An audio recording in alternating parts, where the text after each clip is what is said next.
Welcome back, everybody, to the Even Your Dynasty show.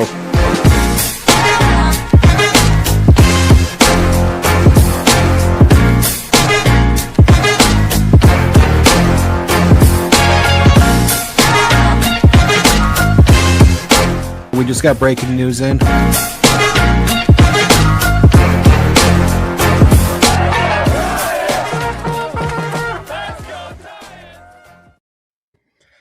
Welcome back, everybody, to the on-time Dynasty show. As Justin put, but welcome back, everybody. Appreciate you guys hanging in there. We got a full house today. It's been a while.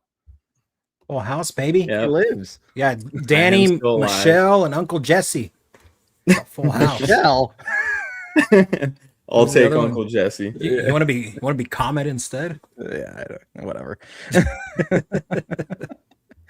Oh man. All right, but welcome everybody. We are kind of creeping up on the end of spring training now. This is gonna be the last spring training video we get to do. Come next Thursday, don't forget everybody, we're gonna be shifting back to Thursdays because the season's starting next week. So starting next Thursday, we'll be back to our weekly in-season lives on Thursday nights. Usually works out best because it's normally days off and day games for the most part, but we are going to have probably a few watch parties this year during the season because I do think there are going to be a handful that they play a night game, and it's going to be just kind of a newer thing that we kind of run with next year. So what's up, guys? What's up, dude? Long time since we have the three of us on. Yeah. I forgot what Ricky looked like. Yeah. Oh man. But yeah, so I don't know, Ricky, are you going to be joining us every week again, or what's your schedule looking like? I will be trying my best. I will have some early nights, but I will be getting off around like 3-4 in the afternoon now. So nice. Won't be working nights anymore. So I will be here more often than in the last few months or so. Let's go. It's gonna be awesome. Yeah, it's gonna be fun. We're gonna have a good time, but we'll just jump right into the action. This week, Giants, they've started making cuts. I think that's kind of the big storyline. Bryce Eldridge got optioned to AAA, among others. Guys like Jesus Rodriguez got optioned. Barracoto today got optioned. Santos, Carson Wisenhunt. I'm sure I'm missing other names, but those are kind of the bigger guys that were at least competing sort of for jobs that got optioned. Unless you guys can think of anybody else. Let me see. Not outside of the minor league guys, really. Yeah. And then just a handful of injuries to the pitching side. Yeah. I will say early on in spring, it looked like Santos was going to make a name for himself and then kind of fell off a little bit. Yeah, I mean, ultimately, I think a lot of these guys are going to end up with shots at some point. I think I wouldn't be shocked if Santos has, in the pen at some point this season. I think like Juan Sanchez was another guy that he was having a great spring, but I just ultimately think for him, it's gonna come down to like they need to build him up a little bit. I'm not sure he would be ready to just go in the pen, and like I don't think he'd be able to pitch back-to-backs right now. I'm not sure what his like rest needs are between outings, coming off the Tommy John, and he's only thrown 10 innings in the fall league last season, and then 6 innings in spring. So I get why. I think from a performance standpoint, he certainly kind of made a case, but I think he's a guy that just needs some build up. But I wouldn't be shocked to see him too towards the second half. Yeah, for sure. I was going to say, because somebody mentioned Barracoto in the comments as well. That's another guy who just needs a little bit more seasoning and can potentially make a push later on in the year. A lot of fans really wanted him to crack the opening day roster, which wasn't realistic with him having 40-ish at bats in AAA and really didn't do well in that league when he had those few opportunities. Had a great spring, no doubt, but definitely needs a little bit of work until I think he's ready personally. 100%. Yeah, I think the bullpen's going to be very fluid pretty much all season long just because of all the guys that are on the bubble. There's a lot of guys that do a lot of similar things. When you look at Wisenhunt, Seymour, even Birdsong before he got hurt, and Keaton Wynn, all former starters that all are looking like they could be, slated to be converted into bullpen roles. And they all have really good stuff, but or even Trevor McDonald, he's another one who very well could make the opening day roster, but it would have to be as a bullpen arm. So they have to really weigh with some of these guys if, they want to go forward with just making them bullpen guys, or they want to keep them stretched out down in Sacramento. So, and even in Sacramento, they're getting pretty backed up with arms down there too, in their starting rotation. So it's going to be a really tough roster crunch. Maybe we see, a couple trades get made right before the opening day roster comes out. So, yeah, there's a couple names that we're probably going to dive into in a little bit that should and could get moved. But just talking on the bullpen, I was going to bring him up, and it looks like Cody's got him started to talk about as well. Killian, he's been a really solid addition. I didn't really know what to expect. He wasn't that flashy with Chicago, but this spring he's looked like a rejuvenated player, and I think he can make a great addition to a pen that desperately needs help this year. Yeah. And I'm going to kind of steal one of Ricky's points here because it was something that you said in the group chat earlier. I've always been kind of like I don't really care about the spring training numbers in general. I care more about the process. What does it look like?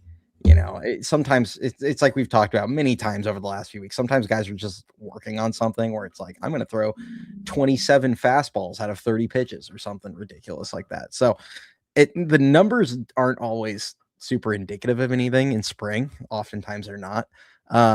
But that said, when you are in a competition and like for these bullpen guys, they are competing for a job. Because there are a couple open spots.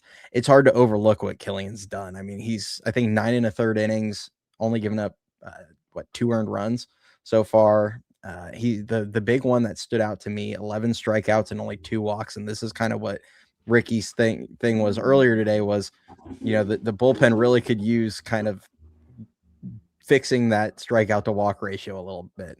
Last season, they were issuing a lot of free passes. Well, Killian's been in the zone pretty consistently. Today in the outing against Texas, the Giants actually sent their B squad over to the Texas game today. They ended up beating EYDShow in Texas, and most of the Texas's starters. When Killian came into that game today, the 2 innings he threw, he had 4 strikeouts. He did issue 1 walk, but he had 4 strikeouts, and he struck out, I think it was Jake Berger, Kyle Higashioka, I think I pronounced that right. I can always forget it. Evan Carter, and Brandon Nimmo. I mean, those are 4 major leaguers that are probably starters for the catcher might be backing up there, but still, those are 4 regular contributors to that lineup. So it was an impressive outing for him. He's stacking these up almost one after another. Absolutely, to me, he's earned a job in the bullpen coming out of camp. So, yeah, for sure. Going back to what we had talked about previously, I just think the biggest thing is identifying guys that are not only going to be throwing more strikes, but striking more guys out, because last season, it wasn't just the walks that were an issue. It was guys couldn't get themselves out of jams a lot of times once we got into the middle of the season. You already had a guy like Tyler Rogers, who was very good, obviously, for the Giants, but he wasn't really a strikeout guy. So, there's a lot of times he gets himself into jams late into a game where they have a 1-run lead, and it's tough for him to get out of it. Walker really struggled with that at times when he started losing his command, and it just becomes a huge problem late in the season. So it would be kind of nice to see guys like Killian and Fulmer make the roster. I mean, Fulmer's ERA is a little bit higher than you like it, but in a small sample size, he's still putting up good numbers. 16 Ks in 10 1/3 in just 8 games. So, he's the guy I'm looking at out of those non-roster invites. And then, like we mentioned before, Trevor McDonald's been really good, and he's a guy I would like to see make the roster if they do want to keep him in a bullpen role where they can still keep him a little bit stretched out, because, ultimately he could kind of be in a role like we've had Bivens in recently, where he can eat up some of those middle innings and you can kind of work him in without like a ton of pressure on him. Kind of similar to what they did with Birdsong at times last season early on when they had him coming out of the pen, and he was doing really good in that role. And even Kyle Harrison before the trade. Yeah. No, McDonald's definitely an interesting one, because if we're just talking who have been the best guys in spring and who look like the 13 best, like he's 100% on that list. And I don't think anyone would argue that covers the team or, in that coaching staff or, exec group. I don't think anybody would argue that he's not one of the 13 best. It's just going to come down to, are they going to keep him stretched out, throw in 5-6 innings and sack, or are they going to kind of play the game and get him on the roster and hope he can build up quick when the time comes? Because, it's really a matter of when, not if, they're going to need him in the rotation at some point this year. I think all of our hopes are just that they don't have multiple guys go down at once, where they suddenly have to start pulling Wisenhunt, Tidwell, Seymour, whoever from down in sack also. But yeah, I don't know. I don't know what the team's going to do here. I do not have a good feel on that one, because if it's just who's the best, he should be there. But yeah, I don't know what they want to do. Yeah. And then, going back to your mention about the rotation itself, Tom brings up a good point here, saying, if spring's a real indicator, both Mahle and Hauser look like useful arms, assuming good health, and that he nails it right there. Health is wealth with those guys. You saw Mahle's last outing, he looked solid. You saw Hauser's outing tonight. He bounced back after that rough initial start and really locked in. It was solid. So for a rotation that has quite a lot of question marks, I know we've been talking about it all spring, but if you can get a full season of health out of Mahle and Hauser, I feel like they will give you solid, number 3 numbers out of the rotation from both of them, which is really all you can ask for. If not, it's more than what you could ask for. So, and then plus that'll also be beneficial for the pen as well. You don't have to stretch guys out. You don't have to, go to those bullpen games that we know and hate that we've seen for so long. And like you said, you don't got to be bringing up arms from sack to just try to plug holes in. So, yeah, if what we're seeing out of Mahle and Hauser translates to the season and they both stay healthy, I think they can be a real big surprise in the rotation for sure. Mm-hmm. Yeah, I think Mahle has at least proven at this point. And I'm not talking about this spring, but just like in general, when he is healthy, he's a mid-rotation starter. Like he's a really good pitcher. He's just 125 innings in 3 years. Like that's the problem. So if he can somehow, if they can somehow get 25 starts out of him this year, I think we're going to be all feeling pretty good about that one at the end of the year. Yeah. So. Yeah, I feel like even Roop is in that same category as well, where it's just like, they're going to be very dependable when they're healthy. They're very productive, both of them, but it's just a matter of if they can, not fall off a cliff and start, dealing with getting into the middle of the season. They're hitting a certain amount of innings and they haven't really gotten, more than the standard rest. And then it's like, are they going to fall off a cliff? Who do we go to next? That's always the issue every year. And then you end up with a bunch of guys that can only get you through like 3 or 4 innings consistently while giving up, a few runs. And then we get down to that same spot every year where it feels like we go from having, 8-9 guys that can fill in the rotation, and now you're out of arms and you're kind of just relying on openers or guys that are doing middle relief like Bivens, who are just trying to get through, innings 3, 4, and 5 for you. So hopefully if, all goes well, we can at least get a good amount of innings out of, 2 of the 3 between Hauser, Mahle, and Root. Yeah. And if that's the case, their rotation should be in really good shape. And worst case scenario, they get banged up a little bit. You just, go next door to the Chase Center, hit up Rick Celebrini and see if he can work his magic a little bit. That's funny. Yeah, I do think, and this is kind of backpedaling a tiny bit.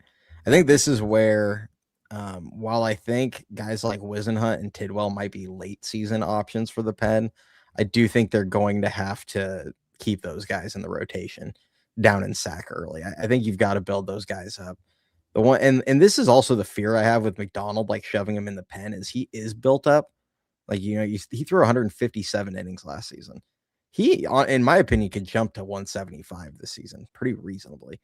And I don't necessarily want to like go backward with that. I like that he's already built up. So that is the one thing they're going to have to think about. Guys like Wisenhunt and Tidwell, they still need to kind of build up farther. And I think it's going to be important to keep those guys stretched out, keep those and see, and, especially part of their development.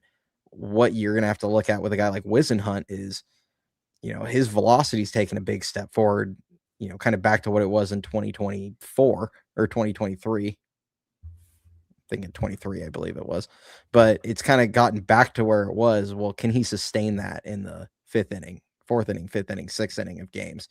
Can he sustain that in May, June, when he's been throwing 95, 96, 97 in the first couple months? Like, is he going to be able to sustain that? Because if he can, a lot of people have talked about him like, oh, he's a 2-pitch guy, or it's really just a changeup. And I mean, if that fastball's sitting at 96, then his slider and curveball, it's not great, but it's something he can throw in there as just 8% of the time, and he could live off the fastball changeup and still be a starter. He'd be fine. But he's got to show he can locate, and he's got to show he can sustain the velo. And the Giants just don't have the depth to take those guys and shove them in the pen, in my opinion. Like, they, especially with Birdsong being hurt, you've got the 5 guys in the rotation, and then you really got 3 reliable, or not, I shouldn't even say reliable, 3 arms that you think that can step in between McDonald, Wisenhunt, and Tidwell. So this is going to be a hard decision, I think, for these guys on what they do with some of these guys. Here, I got a hot take. You guys may not agree with it. The chat may not agree with it. I don't think anybody's mentioned this, but here's the caveman hot take of the day, okay? I would not be opposed to seeing Trevor McDonald slide into the starting rotation as your number 5 and moving Roop to the pen. Roop hasn't proved that he can stay healthy. And just in general, I view him as more of a reliever arm. I think he'd be a lot more effective that way. So my hot take is bump Roop out of the rotation into the pen, move McDonald into the rotation. He's already stretched out. Like you said, you might be able to get 175 innings out of him. That's my hot take. I definitely think that could become a discussion early on if Roop's struggling a lot. I don't think we can do it today, but I'm doing it today. Yeah, I know you are. I don't like the way Roop stuff plays as much out of the pen as I do some of the other guys, and just kind of looking at the way they've kind of ran the staff this spring, it just feels more like, if they do decide to leave McDonald in sack to start the year, and just wait for him to be the next man up the second somebody in the rotation gets hurt, you still have guys that they're very clearly trying to convert into bullpen roles in Seymour and Keaton Wynn.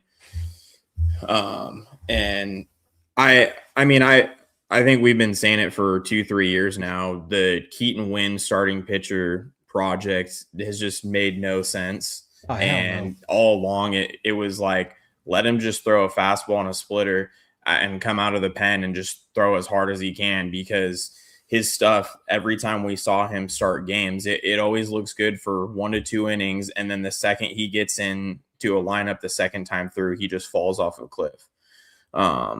Command starts falling off, guys start teeing off on him.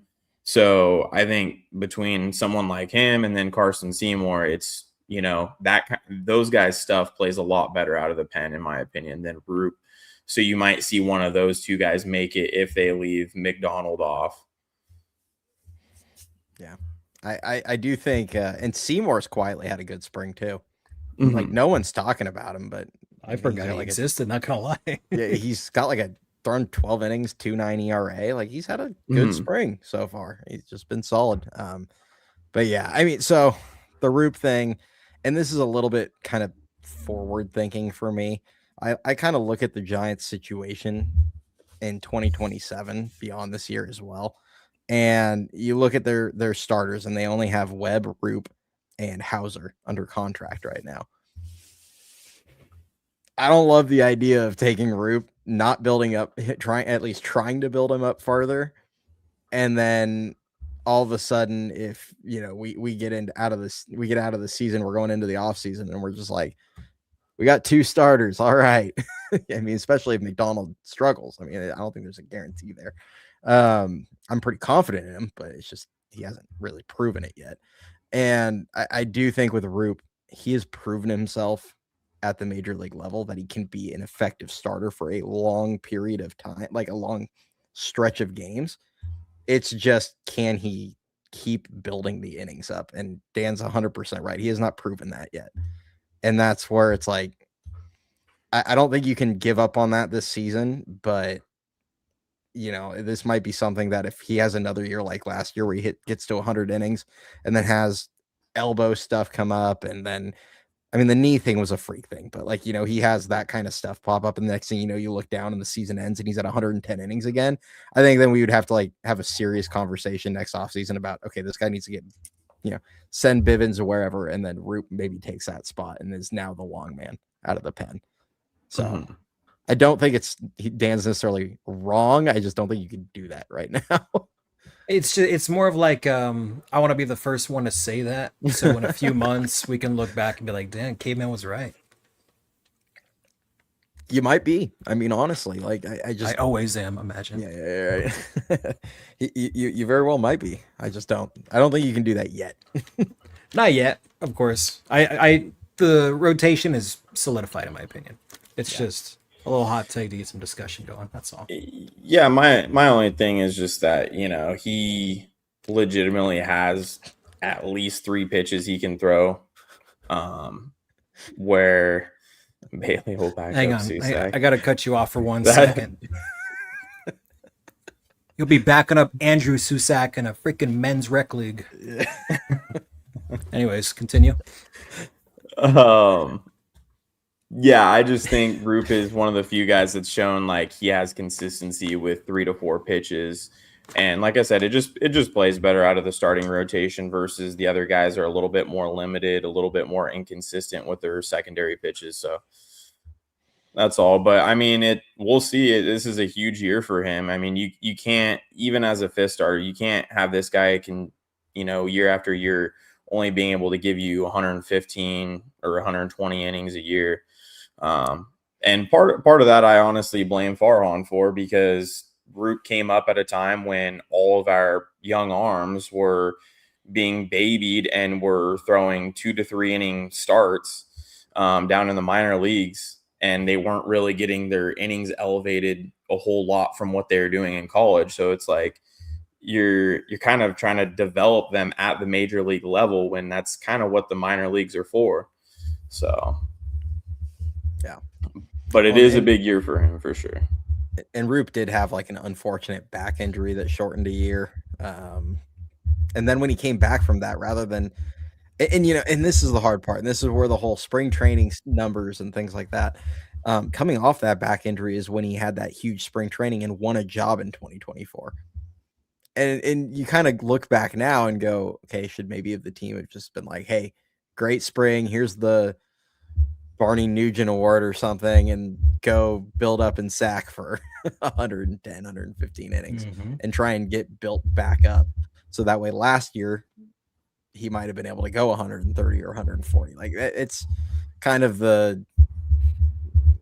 it's like Ricky said, it's just kind of the failure in development on the pitching side that we saw with a lot of these guys in that prior regime. But this current regime, they're definitely building these arms up. We saw that a lot down in the minors last year. So I'm hoping in like 2 years, we can stop having these conversations of, is player X built up enough to be a starter in the major leagues? And it's just, yeah, the guy went through normal progression and he's throwing 140, 150 innings. That's my hope. For sure. The chat's not understanding the Susac joke that I made. Oh, it was a joke, everybody. It was a joke. He's not being serious. I know the difference between the Susac brothers. It was just a joke. They're like, Dan, Andrew Susac played in the Czech Republic like 5 years ago. Man. He's playing for the Tijuana Toros or whatever the hell Wilmer's playing for. Don't get me going, bro. I'm not. Listen. I gotta sit up for this one. I'm not. I gotta get up in the camera. I'm not joking. Yesterday was one of the greatest days of my life. Those that know me know I was beyond happy. And why was I happy? Why was Dan so happy last night? Because the news broke that Wilmer freaking Flores finally got signed by a team in freaking Tijuana. In TJ, bro. I was dying laughing. Now, I'm not going to go on a big old rant and piss a lot of people off. Just know, if you know me, you've watched me for the last 3 years, you know that I was having the time of my life last night. That's all I'm going to say. That was me. That was me for sure, bro. I'm really disappointed nobody in the chat brought it up yet. I know. I don't think they knew. I'm breaking the news to you guys right now. Oh, man. So the sad thing is, I'm pretty sure they're like a mediocre Mexican league team right now, too. Yeah. I'm like, just all the mid teams just going after Wilmer. I mean, all my jokes about him aside, I'm kind of shocked that he couldn't get like a bench job somewhere. I'm not shocked. I know Dan's not, but like he had a decent year. So I was a little shocked that some team was just not like, hey, you know what? We could use a guy that could take 150 or 200 at bats. Like I was a little shocked that wasn't. I'm surprised the Rockies didn't go after Yaz or Wilmer. I was like, it would be so fitting if like one of them just like the Giants needed like one win at the end of the year against the Rockies, and one of those guys hit like a huge like dagger homer to end the Giants season. I would just be like, I would get to dust off I'd get to dust off my Nick Ahmed post. That was is that guy on a team? I don't think so. I think he's retired. Yeah, he's retired. Okay, I was gonna say I haven't seen his name pop up at all this spring. For those in the chat that don't understand the reference, it was after Nick Ahmed got DFA'd by the Giants in 2024, and then he went to the Dodgers and hit a game-winning home run. I may have sent a tweet out that says Nick Ahmed still contributing to Giants losses in 2024. That was like one of your first posts that blew up on X. It was hilarious. Didn't he do it again last year with a different team too? Like the Phillies? No, last year was last year was Conforto. Well, him too, yeah. That freaking dude had like 7 hits all year, and I think 5 of them came against the Giants in a 2-game span. Yeah. Terrible. Just brutal, man. But yeah, so what else we got? Oh yeah, hey, we haven't mentioned this yet today. If I can reach it. We are doing a giveaway today, everybody. I think we may have forgotten to put it on our page, but we are giving away another one of these hats today at the end of the show. So make sure all you got to do is be subscribed to the channel, drop a comment in the YouTube side, and you'll be entered when we do the drawing. You do have to be in the live stream though when we're doing the drawing. Otherwise, I think it doesn't pull your comments. But make sure you are dropping comments in there if you want to get entered. Don't have to put anything in particular, just any comment. So forgot about that too, not gonna lie. I only remember because I saw it above my head. But Slater's killing it with the Tigers. Yeah. Aaron, I'm gonna remove you from this drawing. Can we remove Justin too for his comment in the Discord? Nah, I think I'm gonna rig it for Justin. Imagine. No, I'm just kidding. But yeah, what else we got? We got let's see. We want to do some roster predictions. I was just gonna say that. So here's the thing. I talked about it on X the other day. It's becoming, bearing a trade, it's becoming more and more apparent that Luis Matos and Gerard Encarnacion are both going to make the opening day roster. I just want your guys' thoughts on it. Let's start with Michelle. Go ahead, Cody. Go ahead, Michelle. You guys know how much I love Gerard, and how much I think he is just pivotal to this. No, I'm just kidding. I can't even get through that. No, I don't see the fit for both of them. And I'm going to go into a bit of a tangent on a couple things. Number one, how in the hell is somebody that is competing for a job in the major leagues not running out a freaking grounder in spring training? He didn't even run out of the box. Yeah, he didn't even leave the box. He almost tweaked that stuff and like just turned around. Like, what are we doing? Okay, and I'd be willing to bet Vitello absolutely lit him up in the clubhouse after that.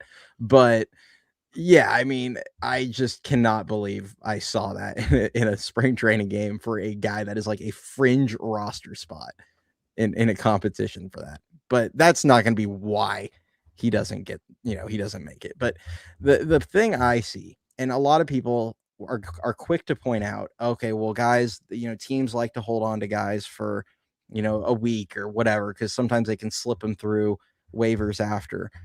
What are we so concerned about as far as the outfield depth, like trying to keep these guys around? Because if you it's a simple math thing for me.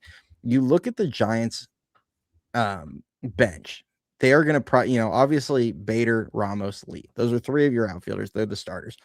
On the bench, you have room for probably two outfielders because we don't have a DH right now. So really there's like 8 spots. So you're filling 5.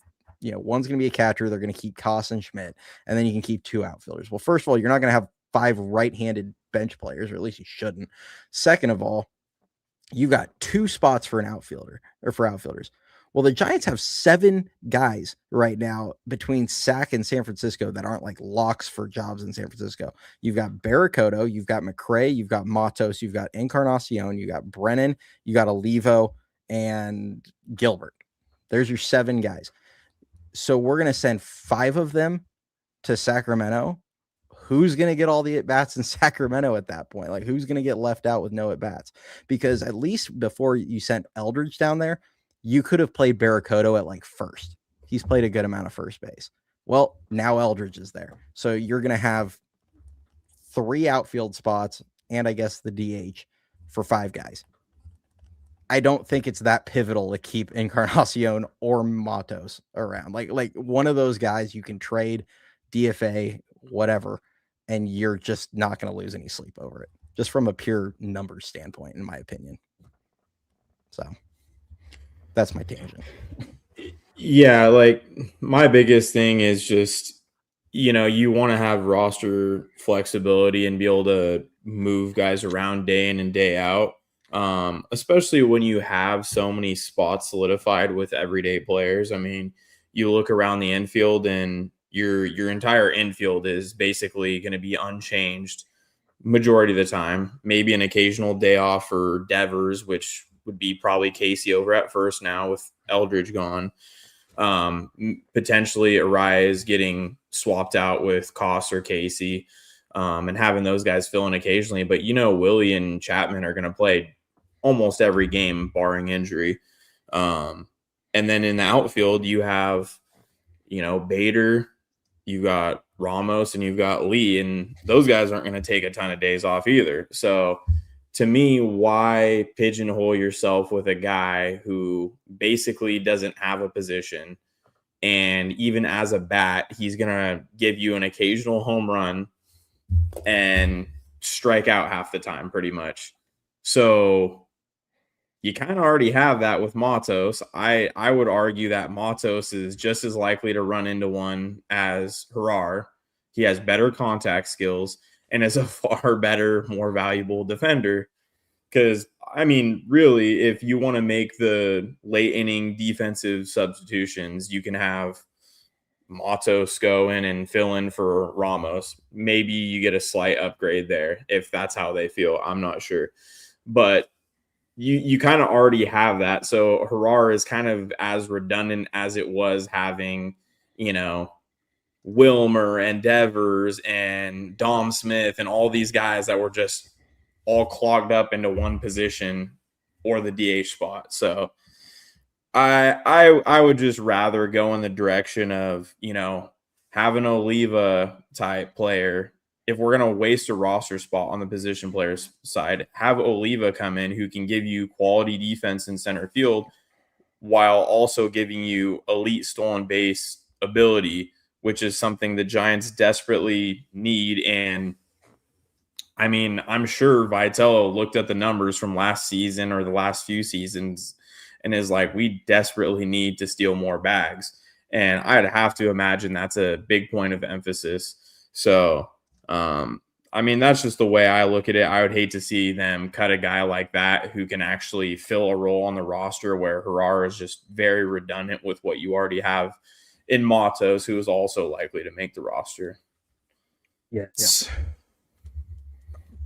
I'll go on my rant after you talk, Cody. Yeah, I was just gonna say, and I know a lot of people want to look at like his numbers and it's spring, and like he's having this great spring, he's hitting the ball hard, all these different things, and I'm like, okay, but again, once guys get to the regular season, they get to their regular season mode where how they're gonna pitch guys and attack guys, where they're actually going more scouting reports and not just, hey, I'm working on my stuff. Like he's still swinging at everything. He's still not, he's still not drawing walks. And if anybody wants to think this is just, oh, hey, I'm cherry picking a small sample size, like here's 2025 regular season. Obviously, he didn't have a ton of at bats, but chased a ton, didn't draw walks. You go back to 2024, struck out a ton, doesn't draw walks, chases a whole ton. This is who he is. Like he's gonna run into a ball here and there. Great, awesome. But he's 28 years old. He's never adjusted his approach even a little bit.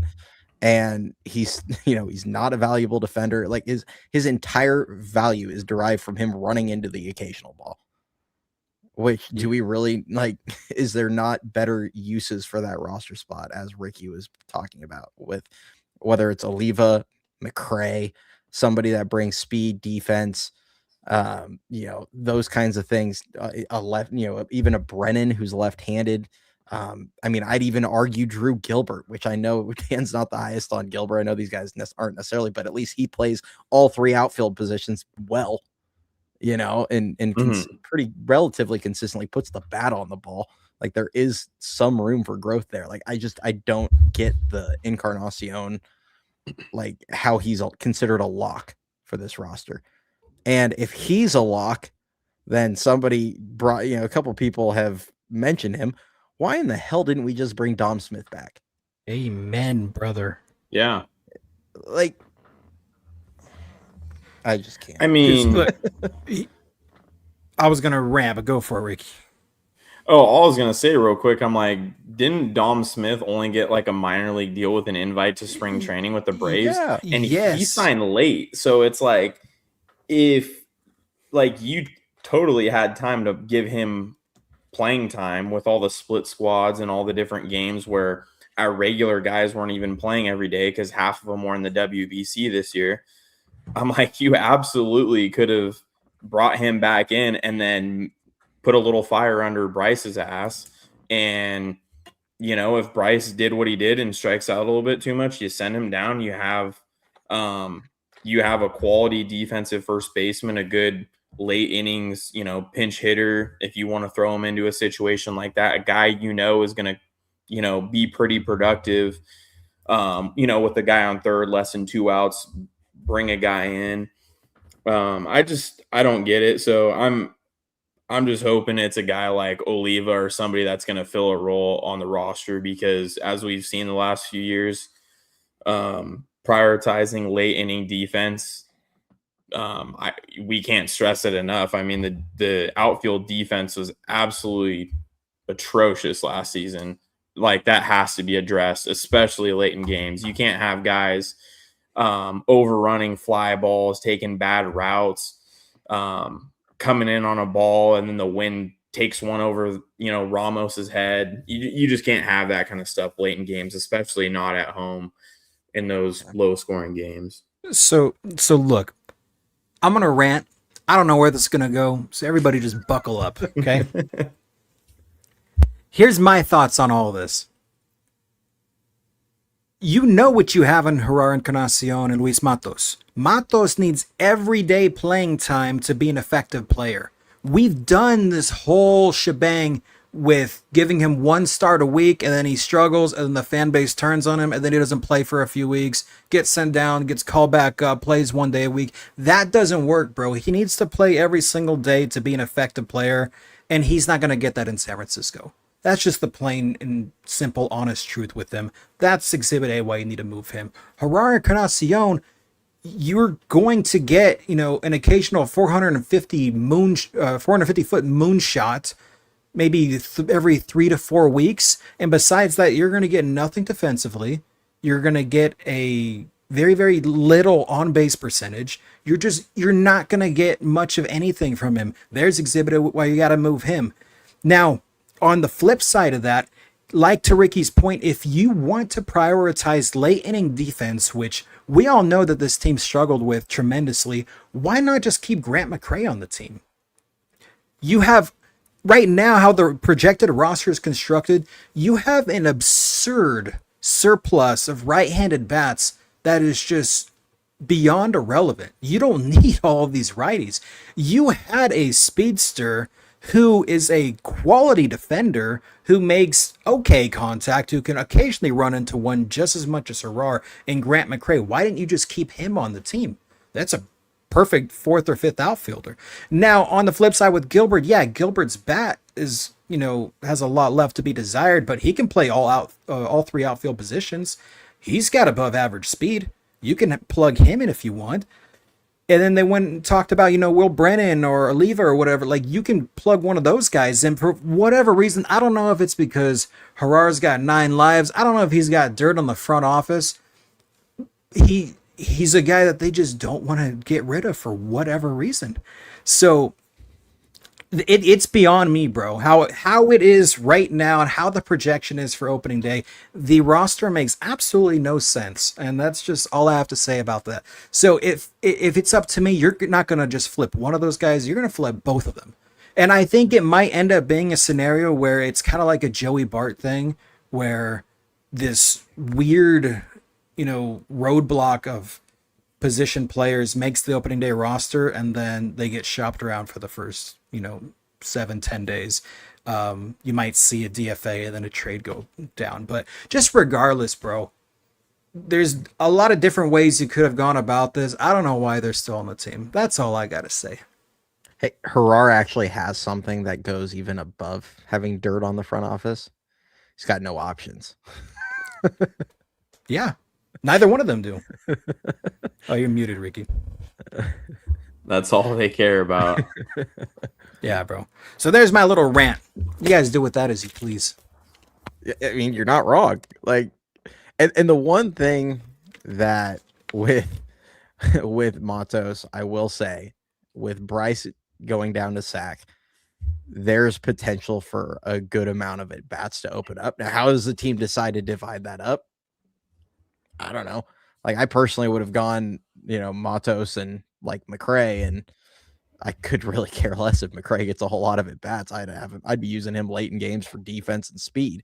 Exactly. Like, that's what he might get a few at bats, but like I wouldn't really care if he got all that many.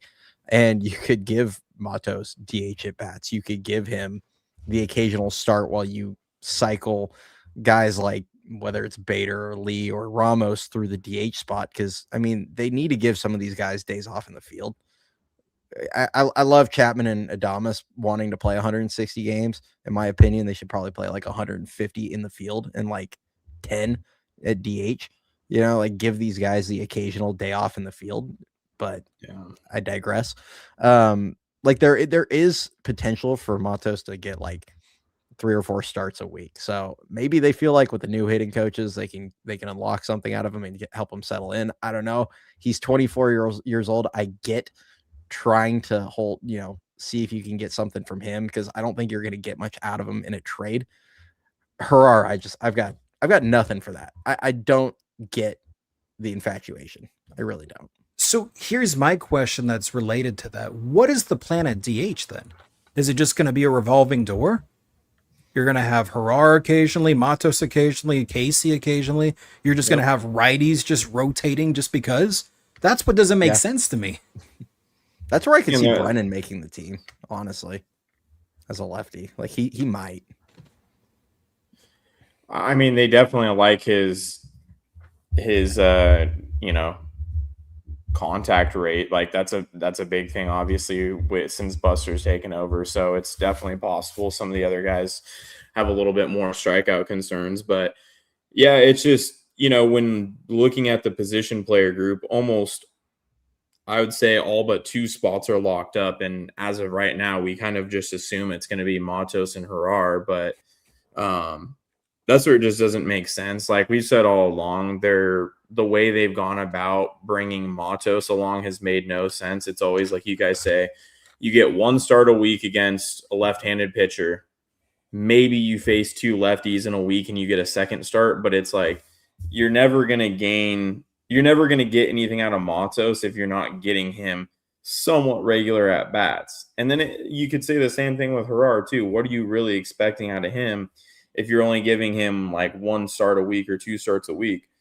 So that's where it's like, I mean, me personally, if you're down to your last 2 roster spots, it's choose one or the other. I would definitely prefer Matos, and then have the other guy be a defense first player that isn't relying on consistent at bats. They kind of did that when they kind of surprised us last year, and they had both Koss and Casey make the roster together because they viewed Koss as the better backup shortstop, and they wanted somebody like that on the roster. And then we didn't know, but they already had kind of planned on working Casey in a lot more regularly at first base. So it kind of made sense because, you have Casey on the corners and then you have Koss kind of more up the middle. So it would just make a lot more sense, having clear-cut roles like that. And then you still expect Devers is going to, probably be in the DH role, I would say at least twice a week. Yeah. Just to keep him off his legs because he's got hamstring issues. But here's my thing with that. That would make sense, and I know they've alluded to their preference of having somewhat of a DH by committee. It's just how it's constructed right now with, 5 bench players all batting right-handed. It makes no sense unless you've got, a mixture of lefties and righties, and you can kind of strategize that DH role depending on the matchups for that day. Or like you said, you can slide Rafi if you want to get him a day off from the field into the DH role, then slide in somebody at first to kind of balance that out. You want Harar at first? I mean, I don't really want that. I think Casey's playing first. Casey would probably be the first baseman, but like I said, it doesn't make sense how it's constructed right now. If you're going to have a DH by committee, you preferably want to get a lefty in the mix. Makes no sense to have 5 righties. Which, I mean, I'm okay kind of with like a air quote DH by committee if it more means like one guy is taking the bulk of those at bats. Yes. And you're kind of, whether that's like, I'm going to use Casey as an example, like whether that's Casey's getting a couple starts at DH and then you moving Rafi a couple days and he's getting a couple starts at first. Like if it's creating more at bats for like one guy, even if we're cycling players through the DH spot, it makes sense to me. Like that's fine. Mm-hmm. So if that's Matos is getting, 2 or 3 starts a week at DH, and then maybe Ramos is taking a start at DH and they're putting Matos in left, and then, whatever it is, like however they work it, like, or if it's Schmidt or whoever it is, like if they can do that, I can kind of live with that, but I don't want this like, hey, we're almost running a platoon, but we're platooning like 2 different righties. And then if they do keep Brennan like a lefty, and it's like, we're going to have 3 guys getting like 150, 200 at bats, but nobody's going to ever get hot out of that spot. Yeah. And my thing is even if you decide, okay, yeah, let's give Rafi time at DH and plug Casey at first, then what the heck do you do with Harar? The only thing he's good for is maybe DHing once in a blue moon, but if you're giving Rafi a day off so he can DH and your only other first base alternative is Casey, then why the heck do you have Herrera? You're not going to play him in the outfield. If Ramos needs a day off, you're going to put Matos out there. What is Herrera doing besides filling up the freaking Gatorade cooler? Like, it doesn't make sense. That's all I'm saying, bro. You only playing him against lefties? Like, but even then, even then, doesn't make any sense. Like I said, it's redundant with Matos there because they're serving the same role, except for Herrera doesn't have a position. I mean, exactly. Like people are saying in the chat, last year Herrera just was lost, and I don't know that Ron Washington can help him out. I know they've been working together a lot, but I mean, I saw him miss balls where he just flat out would not come off the bag and just look super slow, and you can't have that. Like, throws that are a little bit offline and he can't make the catch, like, and then throwing him in right field was super scary as well. Ooh. He's got a little Castellanos to him in the outfield where, like, he doesn't really make mistakes out there, but he just gets to nothing. It looks like he's got like legs filled with lead. Like when he runs in the outfield, I don't know. It scares me at home. But like Cody was saying earlier, that's where, even though there hasn't been a ton of talks of him recently, Will Brennan would make sense because he would give you that lefty, but would also give you the flexibility of using him in the late innings as a, good defensive outfielder. So, because I mean, you make a good point, Dan. I mean, there really isn't many other options coming from the left-handed side. I mean, once you sent McRae down and you sent Eldridge down, you don't really have much else you're working with there. So most of your lefties, you're kind of just Gilbert. You're already starting them. Well, and that's the other thing too. I really do think if Gilbert wasn't limited to a DH role, I think just because of the defense and the ability to steal bases, I feel like Vitello would fight for his guy to make the team as like that last spot on the opening day roster. But with his inability to, field and having this injury drag on for a while, I just think it's bad timing for him. And we'll probably see him, the second Herrera or Matos gets traded or cut. So let me ask this. I know Oliva's not on the 40. Brennan's not on the 40 either, no? I think Brennan is. I think he is one. Brennan is, but Oliva's not. Okay, so I mean, they can easily clear a spot. I mean, they're gonna probably fill a couple with bullpen arms. Yeah. But I don't know. Between Herrera and Matos, they can clear a spot pretty easily. Yeah, I don't know. Like I said, we've got 5 days to have this roster really come into fruition, and as it stands right now, it just makes no sense to me. Yeah, I think to Ricky's point, like Gilbert, I don't necessarily think Gilbert's really been like passed by a bunch of guys this spring, but that injury just kind of happened at an awful time for him. And then it's kind of like when Kyle got sick last year, and all of a sudden Harrison was, he was sick. Then he was like 2 or 3 weeks behind all the other guys. And then Birdsong and Root both had big springs. And next thing you know, Kyle's in sack. And it's like, did he get passed or was he hurt / ill or whatever at the wrong time? And I think that's kind of what happened to Gilbert. Like, I think if is he even throwing yet? I think did he play in the outfield today or did he DH again? I didn't see that he played in the field. Because if he's not throwing yet, I know that was a question like 3 or 4 days ago. He still wasn't. Like, if he's not throwing yet, he's got a 0% chance of being on this roster coming out of spring. Yeah, I'm not sure. No, he was in center field tonight. I think this was his first start, if I'm not mistaken, out there. So he played yesterday against the Rockies, and he was just a DH. So today was his first start. So if he's healthy enough to throw again, then okay, I'd say he's kind of sort of back in the mix. Like, it's a late start for him, obviously, but I don't see how they're gonna roll in with Herrera and Matos. I think that's just really what it comes down to. I don't know how you go with those two, both of them. Yeah. So on that topic or that conversation, let's move over to this topic because I think this is something a lot of the chat wants our opinions on. And it's, were you surprised by Bryce going down? Let me preface by saying surprised, no. Happy about it, also no. You guys know my opinion and my take on the whole Bryce thing. I'm a huge advocate for him in the sense of, hey, I want the team to go all in. He's got more than enough experience in sack. He's got like 300 and something at bats. Yes, he had a lot of swing and miss and a high K rate this spring. I get that. I understand it. If it's me, going back to the whole Harar Matos talk, if it's me, I would much rather suffer through a Giants game by watching growing pains from a 21-year-old phenom who's the future face of the franchise than suffer through watching Matos get one start a week or Harar's everyday performance.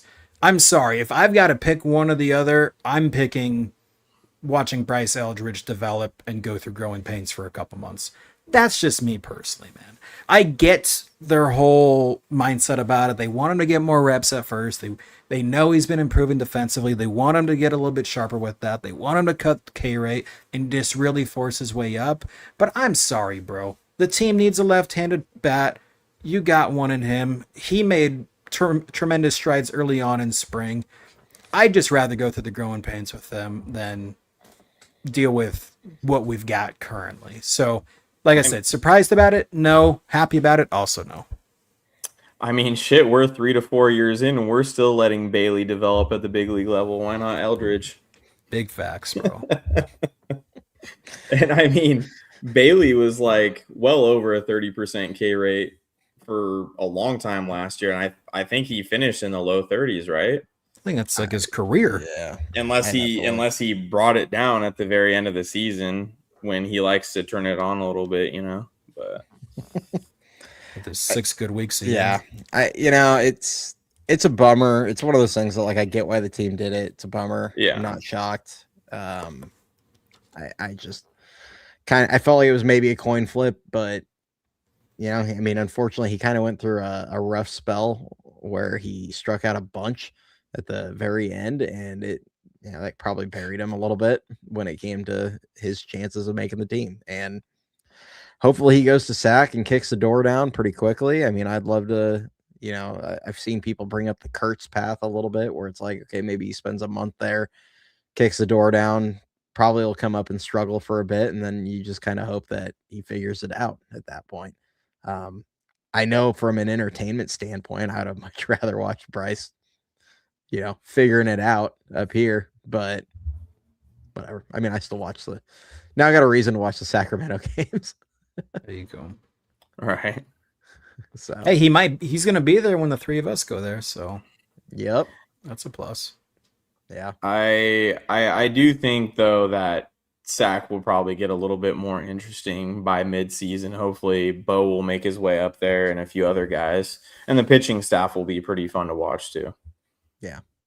Bo, I mean, Furman's actually kind of an interesting little piece there on the offensive side. I could see Parks if he has a big first. I think he'll be like later in the year, but you can get 4 months into the year. He has a chance. Baracoto's going to be down there. Rodriguez will probably be down there for a bit. I mean, there's going to be some dudes. There'll be some guys. One other thing I do want to remind people of, just because I know we've watched. I don't know about everybody else, but I know we've watched a lot of Bryce in the minor leagues. And one thing I do want to remind people regarding his K rate is he's very similar to what we've seen out of Devers a lot since he came to the Giants, where he goes through these stretches where he looks like one of the worst hitters in the league and he'll strike out a ton and not really do much damage. But then when he gets hot, he's not striking out a ton, and his bombs come in bunches, just like Devers, when he finally got hot with the Giants.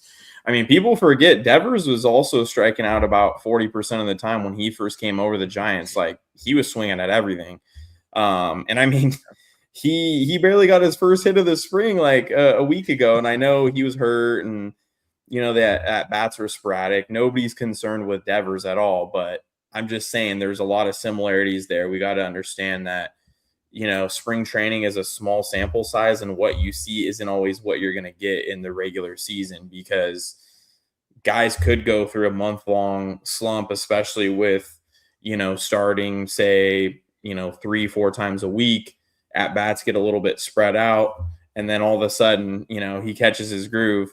That might happen at the start of the season. Everybody might be looking at Eldridge completely different. So, yeah, just something to consider. Yeah. Yes. For sure. 100%. That is my goat right there. Had a few other comments in here. Barracoda's been the hottest Giant. Any thoughts on him? We talked about him a little bit earlier. Yeah, great spring. Love the story. Send him to SAC. See if he can continue the adjustments he made with his play discipline down there. Because honestly, you look at, I'm going to just briefly go and say this, but you look at like his chase and things like that. He's swinging at everything right now. He's got a 40% chase right now in SAC or in a spring training. Like, sorry, but major league pitchers are going to eat him up. Like you might get a Matos stretch where he gets hot for a week and a half or 2 weeks, and then he's going to be unplayable for like a month until he adjusts. So he's got 46 plate appearances in AAA. Let him go to SAC and prove it there, and then maybe we see him this year. I think Rodriguez is actually got more of a case than Barracoda, in my opinion, but I also get why they sent him down, because defensively he's not a finished product at all at like any positions. So he needs the reps, he needs the work. I don't think you can just bring him up here and DH him and then him not develop defensively. So I like him. Wish we could have his bat, but yeah, he needs to develop. I mean, if they didn't have both Koss and Casey, who can do a lot of the same things, but as better defenders, clogging up some of the additional spots Rodriguez could fill in at, then you might see Rodriguez make a legit case. But like we said, I mean, the position player group is just so packed full. I mean, imagine if we saw Eldridge have a little bit better spring and they decide to keep him. You'd literally have one opening on the position player side for the opening day roster out of 7-8 guys who all are trying to make cases right now. So it's a little bit jam-packed right now. I mean, it's a good problem to have, but more talent and depth than they've had in years. I mean, God, look at the catcher position right now. I mean, day compared to a couple years ago. God, we were trotting Kisner out there and like old Kurt Casale and and what was it, Andrew Knapp? They had to snag off the scrap heap at one point for a weekend. Forgot about that, dude. I mean, now we've got Suzak, we've got Rodriguez, we've got Haas, Kavanaugh. Kavanaugh. I mean, even Cartaya is down there. I mean, he good chance he'll be in SAC. I mean, I've said in the past I would have him with paired up with Rodriguez down in SAC getting most of the time, but because he's actually a pretty good defender, he just hasn't figured it out with the bat. So you don't say that name, Aaron. That name is no good here, Aaron. But yeah, I mean, it's just the depth is much better. So what else do we want to do? A brief one on the pen, who we think is going to be in there? The rotation set, we don't need to do that. And then we'll do the giveaway. We'll wrap this up. Yeah, let's do it. All right. Who do we think? I mean, I think we've got like 5 locks right now, assuming health with all these guys. It seems like Henches isn't going to be ready for opening day. And to just know. Obviously Foley's not. Peguero's obviously not. So I think that leaves you with, I would say Walker's a guarantee. Buto's a guarantee. Miller's a guarantee. Bivens is probably a guarantee, even though we kind of feel like he's a bit replaceable. Gage, I think, is going to be the other lefty. I know they just brought Lucchesi back, but I think he's a non-roster guy now. So I would say he hasn't been pitching this spring really. So I would say he's probably going to be in SAC. And then, I mean, who do you guys think the last 3? Do we think it's going to be? Do you think McDonald's going to end up as one of them? Yeah, I would lean towards McDonald right now. I agree. I actually think they're going to. Even if I personally would probably go SAC with him, I think they're gonna. Yeah, I mean it seems like Killian, Fulmer, and more than likely McDonald. Brubaker. It just I hope not, but you never know. The thing is with Brubaker is from the outside looking in, it looks like he's actually pitching well, but if you look a little bit deeper into what he's doing, his ERA is going to explode on any given day at this point. I would avoid him. He's got 7 walks in 11 innings. Like what I just said. We need more strikeouts and less walks. And I mean, he's striking out a guy per inning to his credit, but his ERA is bound to blow up with the rate he's walking people right now. He's walking a bunch of guys, and his stuff isn't even grading out well by any of the model. Like, it's very fraudulent in my opinion. Where Killian looks a lot more impressive. He was spring training, and it's just still it's nothing. A little bit fluky. I'm not a Brubaker guy. I don't see it, but yeah, I'm saying Killian, Fulmer, McDonald. Yeah. Fulmer has, someone mentioned it earlier in the chat. Fulmer's had like one bad outing and it's kind of skewing his stats. But I think he was like clean. He had like 5 or 6 clean outings, and then he's had like one just blow up, which, I mean, it happens. So yeah, Fulmer's an interesting one because, like Brubaker, he's got an ERA, a sub-3 ERA right now, but then you look at his numbers and he's got like this super high walk rate. He's kind of gotten away with some stuff in spring so far against some less than hitters. And then you have Fulmer, who, while having lower fastball velocity, is striking out more guys. His breaking stuff has been almost unhittable at this point through spring. He's got, like I said, 16 Ks in 10 innings. That's absolutely going to play in the bullpen with the needs that they have in the pen right now. I definitely think he needs to be the next guy after Killian with those 3 spots that they have. And then, like you said, I mean, it feels like McDonald's kind of earned it. It's just not to his own fault or anything, but just with the ability to have him start games, like you kind of want him to be your next man up, like you said. So, I mean, if they do want to go that route, have McDonald start in SAC, I feel like Seymour would be your next guy up to make the roster, at least in the short term, and just be a bullpen guy for you. They already had him do it at the big league level last year. He has really good stuff. He's used to starting games, so he could probably even give you 2 innings out of the pen in the middle innings. But he's a really good fit for the pen. I mean, his velo is pretty good, and he can throw multiple pitches. He's just probably not best served in the long run in the rotation. Yeah. Fulmer has been super interesting in that, like, everybody's velo has jumped this season, it feels like. And then you look at Fulmer and it's down like 2 miles per hour. Yeah. And he's just up there throwing like junk, but dotting stuff and then getting guys to chase. And it's like, it's just kind of fun to watch. It's kind of a little bit more throwbacky watching Fulmer pitch right now, where he's just like, I'm going to get guys to bite at stuff I want them to swing at and either swing and miss or just make weak contact. And it's nice to see a guy do that every now and then. It's not always for sure. But like we're saying, his spring training ERA is super misleading because he has a 4.35 ERA, but he has 16 strikeouts in 10 1/3, and his whip is under 1. Like, he's not letting anybody get on base, really. It's just, one bad outing out of 8 will really do that to you. Yeah.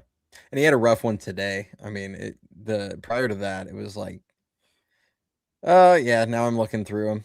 Earned run in like 4 straight outings, unfortunately for him. 3 homers, but I mean, that's Arizona. Really been it. Like, what if we were to go back and like actually look at those home runs? Like, how many are actually homers in San Francisco would be my next question. Because like Charlie today hit a home run that I love. Charlie, he's a friend of the show, been on twice, awesome dude. But I looked at that and I was like, that's an F7 in Oracle Park. I'm like, sorry. But it was like a 93 mile per hour exit velocity the opposite way. I'm like, that's Arizona. I give him props for fighting that one off, but for sure, sending it over the fence. It's just, unfortunately, the Giants don't play in Milwaukee, so yeah, you don't get that level of a cheapy home run in Oracle. So, yeah, I mean, I would say it is easily the biggest question mark. So yeah, probably the weakest, but I think it can be a strength at some point this season. When guys get healthy, they definitely need to figure out the closing deal, or who's closing. It's going to be Walker, but if he struggles, this could be a long year watching the pen. If he can go back to being nails and be the 2024 version, then they could probably make it work with the pen they've got. Not ideal, but they can make it work. And I don't have any doubts that Posey will try to add if they're competitive, like if they're got a chance at the playoffs. I feel like he'll definitely add. So, we'll see. We'll have Ricky closing if all goes wrong. Absolutely not.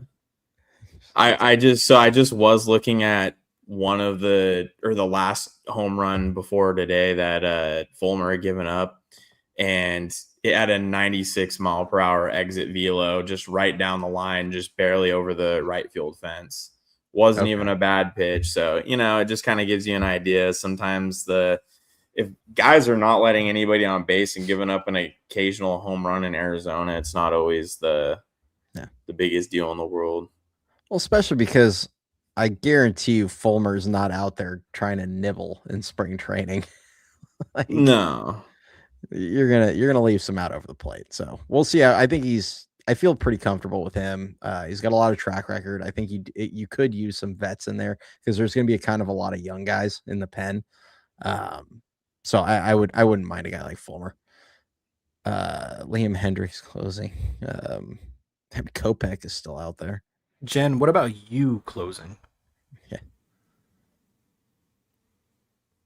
All right, let's. You are here. Good to see you, Nick Bovey. Yeah. All right, giveaway time. Yeah, giveaway time. Everybody comment something. I don't care what you Jason, we will not be doing a watch party. I'm sorry, but we will be going live Thursday. That's going to be our normal day. We do Fridays during the off season. Thursdays tend to work a little bit better during the season because of scheduling. We don't like to try and go at 10 p.m. every night. We prefer our 8:30 start times, somewhere in there. And during the season, Thursdays are often either days off or travel days. So we can usually go on without having a game interfering. But looking ahead at the schedule, I don't remember if it was like 4 or 6 times this year. I think we're going to end up with a game on a Thursday. I think it was 4. So we'll have a few watch parties where we just go on during the back half of the game. Hang on. Click start collecting comments. Everyone's commenting and it's not doing it. Oh, there we go. All right. There we go. Everybody comment something now. If you guys are in here to get entered, it is for... I'm going to take this off the screen for a moment. It's this hat. Well, it's not this hat. This is the hat I wear, but we have another one that's a new hat. So if I was gonna say if Justin wins, I'm gonna sign it and leave a personal inscription for him. He's gonna have Daniel Suzak sign it. I'll send it back to Lids and get a Wilmer face put into the logo. Hey, as long as it goes to Justin and not me. Is that hat show use? I can do that for you if you want. Awesome. But yeah, make sure you guys are dropping your comments if you're in here. If you want to get entered, all you got to do is be subscribed to the channel and drop a comment in the YouTube live stream. Apparently Jen wants my hat if she wins. I don't know if you want his hat. I don't want my hat. He's worn it every day for like a year, Jen. Only every... Actually, I wear it a lot for other shows too, so never mind. I was going to say only every Friday, but... Oh, man. Where's Wilmer Flores? Should we bring back Wilmer? Don't trigger me now. Don't make me grab the bottle. He's on the Tijuana Toros of the Mexican League. Why is it not? And no, we're not kidding. We are not kidding. We would never joke about Wilmer. We're gonna have a small draw in here, so unless we get a few people, we'll give you guys another minute or two and try and wrap this thing up here. There's like 120 people watching. I know. Go over here and leave a comment. Leave a comment now. I was gonna say, I think there's like 70 people, 64 in the live stream right now. Make sure you guys on YouTube. Got our little. All right, all you got to do is say, just drop a caveman in the comments. There you go. That'll get you answered. I'm not putting I'm not gonna make it specific comment dependent because just make it say Bailey sucks. It's the only way you can win. Nice to see Dan, Cody, and the new guy. Yeah, Ricky, people were joking that you were AI. That I was AI? Yeah. They're like, are we sure Ricky's not just an AI character? No, guys, if you wanted to know where I went, I got shipped off to wherever Tom Murphy's been hiding for the last 2 years. Okay, you don't have to actually comment, hey, man. I was joking. Ricky got shipped off and he was like, damn it, I'm not coming back till Tom plays another game. We had to ship Ricky to Dagestan.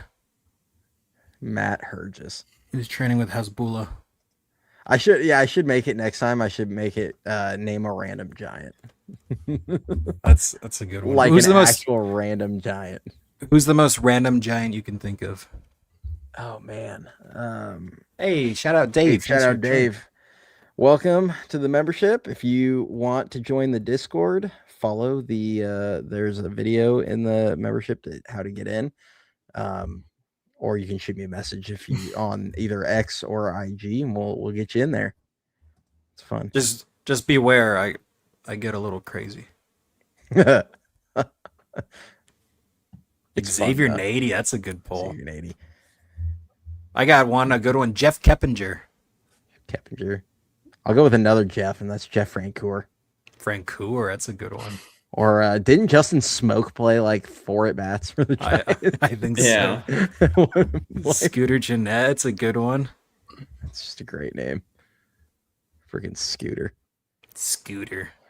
I know. Has he named him yet? Who was is it Justin's favorite or is it Aaron in the chat? I can never remember who it is, but he always brings up Dan Ugla.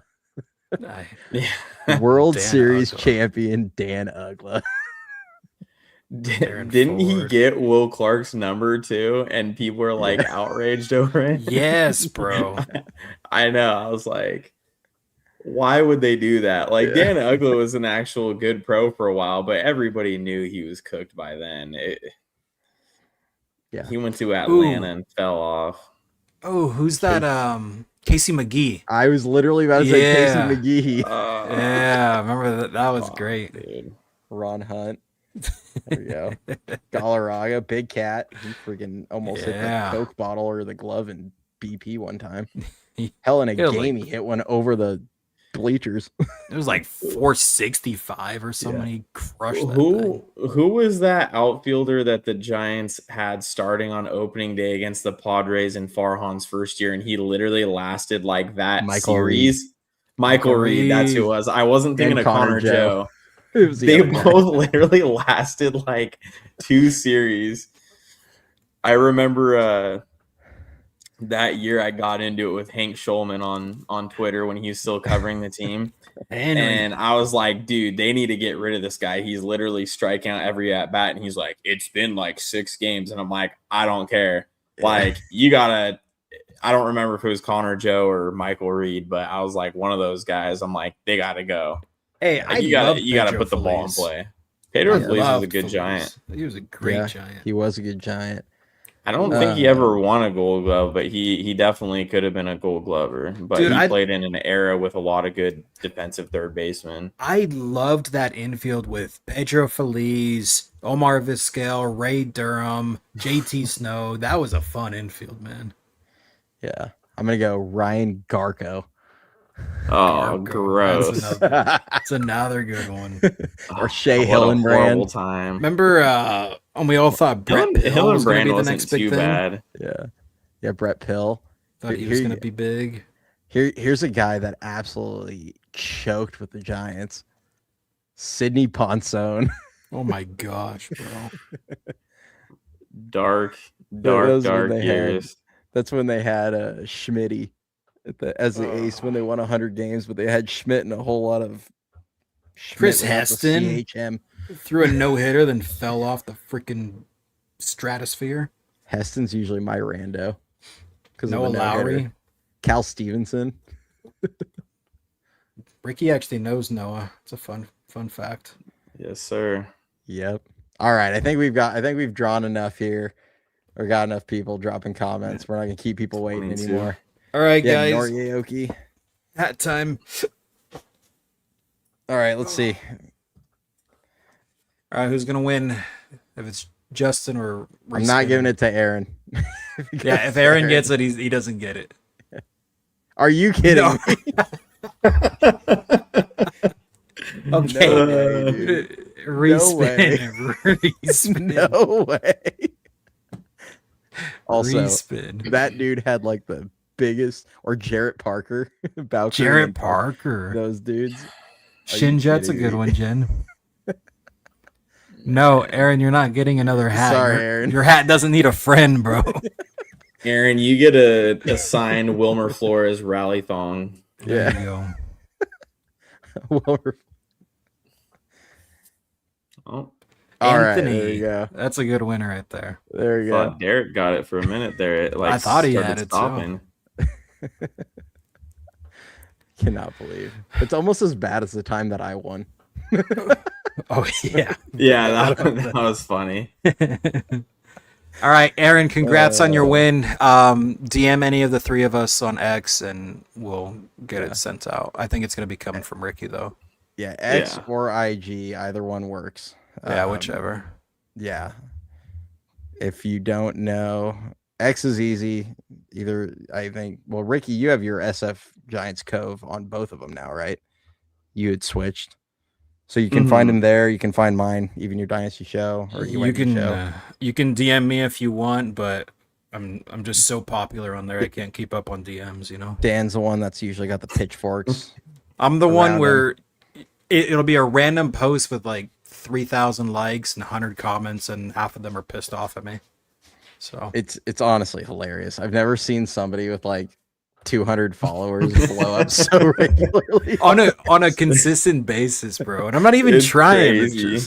I'm not even trying. People just get pressed by me. I don't know.